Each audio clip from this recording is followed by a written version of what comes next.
Quais as características necessárias para ser um chefe de cozinha? Olha, tem que ter muita liderança, você tem que ter muito pulso, porque você lida com... Por exemplo, eu sou mulher, eu lido com muito homem, então você tem que ter muita liderança e tem que ter criatividade, porque senão você não consegue se destacar no mercado, né? Você tem que ter a parte de criação e essa parte de liderança. Eu acho que são dois quesitos. Dois quesitos que nós mulheres estamos a cada dia conquistando nossos espaços, né? Liderança e criatividade. Criatividade eu acho que já faz parte da alma humana. O que você acha, né? Né? Eu acho que é uma coisa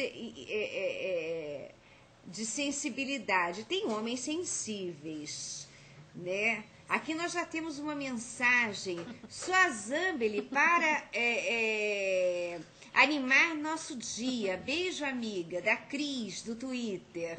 Gente, estamos, olha, recebendo mensagens do Twitter, pelo e-mail, pelo site da TV Orkut e pelo telefone 3501 4378.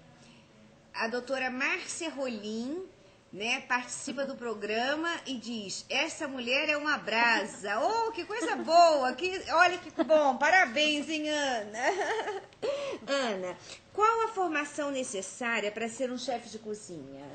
Olha, antigamente, quando eu comecei, não tinha muita faculdade de gastronomia.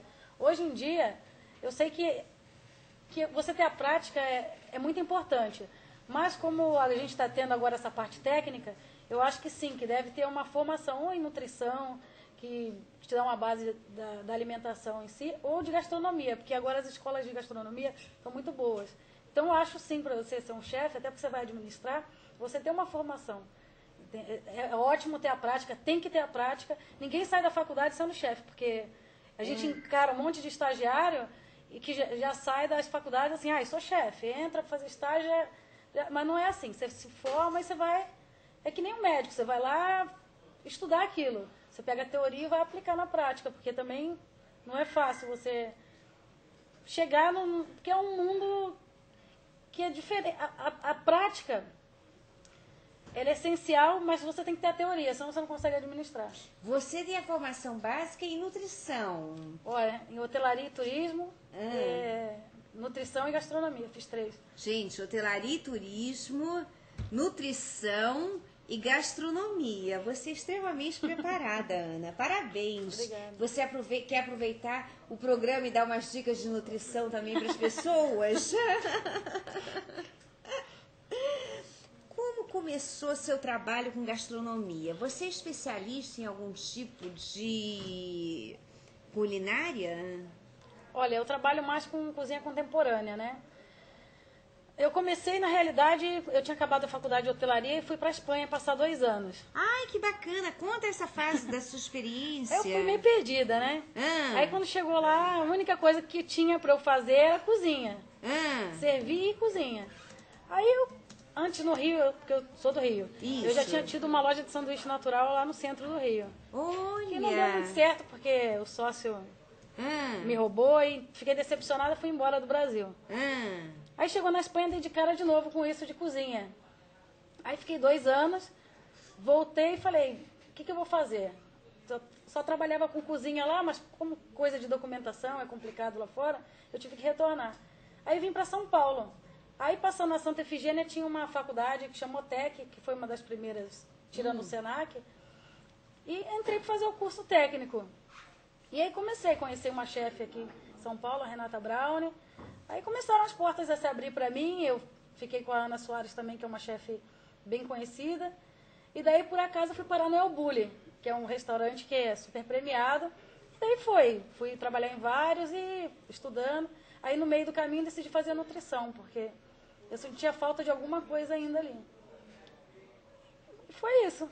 E nisso você se especializou em algum tipo de culinária? Em cozinha contemporânea, porque eu tenho muita facilidade para criar as coisas. E eu tenho dificuldade para seguir receita, seguir um pouco de norma, assim. Então, eu até olho uma receita em alguma coisa para ter uma inspiração, para ter noção dos ingredientes. Que isso é muito importante também. Para você criar, você tem que saber aquela base. E também isso é uma coisa que eu vejo vindo das faculdades, os estudantes vêm, eu vou criar tudo. Não, você tem que saber a base, uma base de bolo, você tem que saber para criar um outro tipo de bolo. Você não pode tirar da sua cabeça as coisas. Tem alguém que fez aquela base, entendeu? Então, eu gosto muito de criar. É muito difícil eu copiar alguma coisa de alguém. E como é que foi, quer dizer, essa experiência de 2 anos na Espanha? Na verdade eu fiquei 2 anos, depois fiquei mais 7 meses no El Bulli, né? Então conta Então quase pra 3 gente. anos. Foi muito... Gostei muito de morar lá, é muito diferente daqui. Assim, esses 7 meses finais que eu fiquei, que foi num restaurante assim top, ele é o primeiro do mundo há 4 anos já. Então eu trabalhava quase 15 horas por dia, tinha meia hora de descanso. Gente, deve ser o máximo você poder escolher o seu chefe e trabalhar com um homem que é considerado o primeiro do mundo, né, nesse assunto. Deve ser uma honra, né? E na época, assim, foi uma coisa inesperada, porque eu achei que foi uma besteira. Eu falei assim, não vou conseguir, vou mandar. E acabou que nessa brincadeira eu fui a primeira brasileira a trabalhar com ele, né? Ficou uma coisa meio marcada aqui nesse universo de gastronomia. E foi muito válido, porque é uma experiência que eu não vou ter nunca mais. É uma coisa única que tem ali, é um mundo do El Bulli, que você acaba entranhando aquilo em você e você, sem querer, você acaba naturalmente aplicando isso. Aí voltei, as pessoas começaram a me cobrar espuma, textura, não é uma coisa que vai além disso, entendeu? Não é só espuma, textura diferente. É uma coisa que ele põe na sua cabeça de uma responsabilidade diferente do que a gente aprende aqui. Aqui tá ficando mais sério agora. Mas em 2003 estava uma coisa mais... Foi a época que eu fui, né? Olha que interessante, quer dizer, e isso influenciou a sua carreira quando você voltou?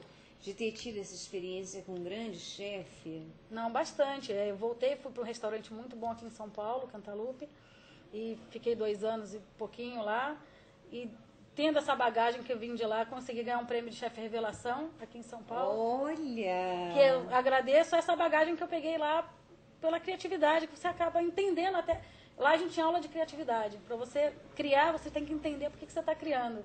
Então ele ensinava a gente a evoluir a criatividade. Um prato, ele vira 5, 6 pratos do mesmo prato. Então isso é uma coisa que quem vai para lá acaba... Que aproveita também. Tem muita gente que vai porque, vou para lá. Mas se você vai com a seriedade de pegar aquilo para você, é uma escola... Ana, eu acho esse ponto que você tocou, eu até provoquei um pouco no início, que eu disse, nós mulheres somos criativas, não sei o quê. Quer dizer, porque a gente tem essa coisa assim de dogma, de que a atividade é uma coisa que você tem ou você não tem. E você citou um exemplo, quer dizer, no sentido de evoluir a criatividade, né? Quer dizer, então isso qualquer pessoa pode evoluir a sua criatividade, homens e mulheres. Eu provoquei no início do programa e a Ana agora falou um ponto importantíssimo, né? Porque mesmo para os educadores em escolas, quer dizer, é interessante não rotular os alunos, não rotular as pessoas, né? Porque os pontos fortes e os pontos fracos das pessoas, eles podem ser melhorados, né? Então, a pessoa nunca deve ser rotulada, né? Quando a gente brinca, né? Quer dizer, nós mulheres temos mais criatividade, quer dizer, é apenas uma brincadeira, quer dizer, porque ouvimos isso ao longo da vida, né? Que algumas mulheres têm mais criatividade, mas essa experiência da Ana é importante, quer dizer, um chefe de cozinha é considerado o maior chefe de cozinha, né? E ela é uma chefe que foi premiada, né? E poder nos falar dessa experiência de não só da gastronomia, quer dizer, mas de vida, de que a criatividade pode ser evoluída, né? Um bom exemplo de um prato, você cria 6, 7, né? Foi. Olha, temos outras mensagens aqui. Eu vou aproveitar e vou lendo. Do Mourão Furtado. Grande Mônica, sempre seu fã, te vendo da TV da Bahia. Olha, obrigada, Mourão. Um abraço. Cenário cativante, da Elissa Vargas Pinter. Obrigada, Elissa, pela participação.